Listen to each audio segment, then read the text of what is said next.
Supplementary তালিকায় নাম বাদ, বিক্ষোভে উত্তাল মেমারি। নির্বাচন কমিশনের প্রকাশিত অসম্পূর্ণ ভোটার তালিকাকে ঘিরে উত্তেজনা ছড়ালো পূর্ব বর্ধমানের মেমারি এলাকায়।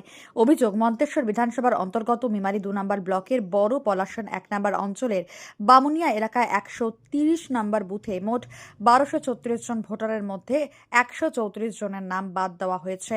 আমি ভোটার তালিকায় নাম বাদ গেছে। আপনি কি 2002 সালে ছিলেন? হ্যাঁ, দিয়ে তারপর কি হয়েছে ঘটনাটা? তারপরে আমার নামের শেষে নামটা আর কি একটু চেঞ্জ হয়ে নামের শেষে ছিল শেখ যোগ করে কিভাবে হয়েছে জানি না। তো আমার নাম ছিল ফরিদা ইয়াসমিন, অ্যাড হয়ে গেছে শেখটা, ওই জন্য আমার নাম নেই। আপনি কি প্রশাসন আধিকারিককে জানিয়েছিলেন যে আপনার নামটা কেন বাদ? ওই তো আপনার যে সিস্টেম চলছিল সেইভাবেই তো করেছিলাম। তাতে বলে সোনানিতে আমাকে ডেকেছিল, সেখানে গিয়েছিলাম, আমার ডকুমেন্টসগুলো দিলাম, মাধ্যমিকের সার্টিফিকেট এটা ছিল, আর তারপরে তো আধার কার্ড নিয়েছিল।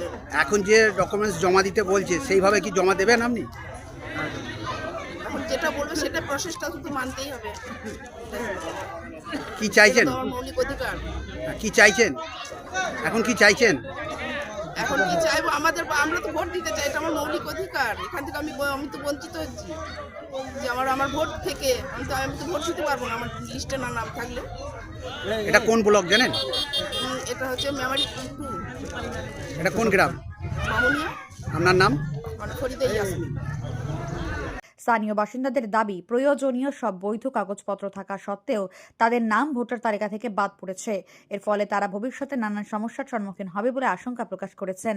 অনেকেই জানান, 2002 সালের ভোটার তালিকায় তাদের পরিবারের বাবার বা স্বামীর নাম থাকলেও বর্তমান তালিকায় ছেলেদের নাম বাদ দেওয়া হয়েছে। জানিয়ে প্রশ্ন উঠছে। গ্রামবাসীদের অভিযোগ, এসআইআর প্রক্রিয়ার জেরে এই নাম বাদ পড়ার ঘটনা ঘটেছে।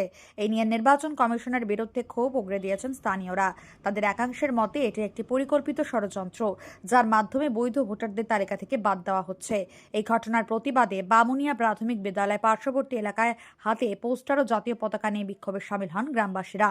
অনেকেই তাদের হাতে পাসপোর্ট, পুরনো দলিল সহ বিভিন্ন প্রমাণপত্র তুলে ধরে দাবি জানান, অবিলম্বে তাদের নাম পুনরায় ভোটার তালিকায় অন্তর্ভুক্ত করতে হবে। আমরা প্রথমেই কেন্দ্রের বিজেপি সরকার এবং ভারতবর্ষের যিনি প্রধানমন্ত্রী নির্বাচিত হয়েছেন গত কয়েক মাস আগেই ভারতবর্ষের ভোটারের দ্বারাই, সেই প্রধানমন্ত্রীকে আমরা ধিক্কার জানাচ্ছি। কারণ আপনারা দেখেছেন যে বাংলায় এসআইআরের যে বিজেপির চক্রান্ত, তার আতঙ্কে বহু মানুষ আত্মহত্যা করেছে। এসআইআরের কাজের চাপে বহু বিএলও মারা গেছে। আমাদের দল সর্বভারতীয় তৃণমূল কংগ্রেস, সুপ্রিমো মমতা বন্দ্যোপাধ্যায় এবং আমাদের সর্বভারতীয় তৃণমূল কংগ্রেসের সাধারণ সম্পাদক অভিষেক বন্দ্যোপাধ্যায় প্রত্যেকটা পরিবারের পাশে দাঁড়িয়েছে এবং যথাযথ ব্যবস্থা নিয়েছে। গত কয়েকদিন আগে আমাদের নেত্রী মমতা বন্দ্যোপাধ্যায় তিনি জানিয়েছেন বাংলার প্রত্যেকটা ভোটারকে তার আইনি সহায়তা দেওয়া হবে বিনামূল্যে। আমরা মেমারি 2 ব্লক তৃণমূল কংগ্রেস সর্বত্রভাবে মেমারি 2 ব্লকের প্রত্যেকটা ভোটারের পাশে রাজনীতির ঊর্ধ্বে আমরা আছি, আমাদের দল আছে। আপনার নাম এবং আমি গফফার মল্লিক, সহসভাপতি মেমারি 2 পঞ্চায়েত সমিতি। ধন্যবাদ। অন্যদিকে পঞ্চায়েত সমিতির সহসভাপতি গফফর মল্লিক বিক্ষোভকারীদের আশ্বস্ত করে বলেন, রাজ্যের মুখ্যমন্ত্রী মমতা ব্যানার্জি সকল বৈধ ভোটারদের পাশে রয়েছেন এবং কারোর নাম অন্যায়ভাবে বাদ পড়তে দেওয়া হবে না। ঘটনার জেরে এলাকায় ব্যাপক চাঞ্চল্য সৃষ্টি হয়েছে। গ্রামবাসীরা নির্বাচন কমিশনের কাছে আবেদন জানিয়েছেন, বিষয়টি গুরুত্ব সহকারে দেখে দ্রুত তাদের নাম ভোটার তালিকায় পুনর্স্থাপন করা হোক।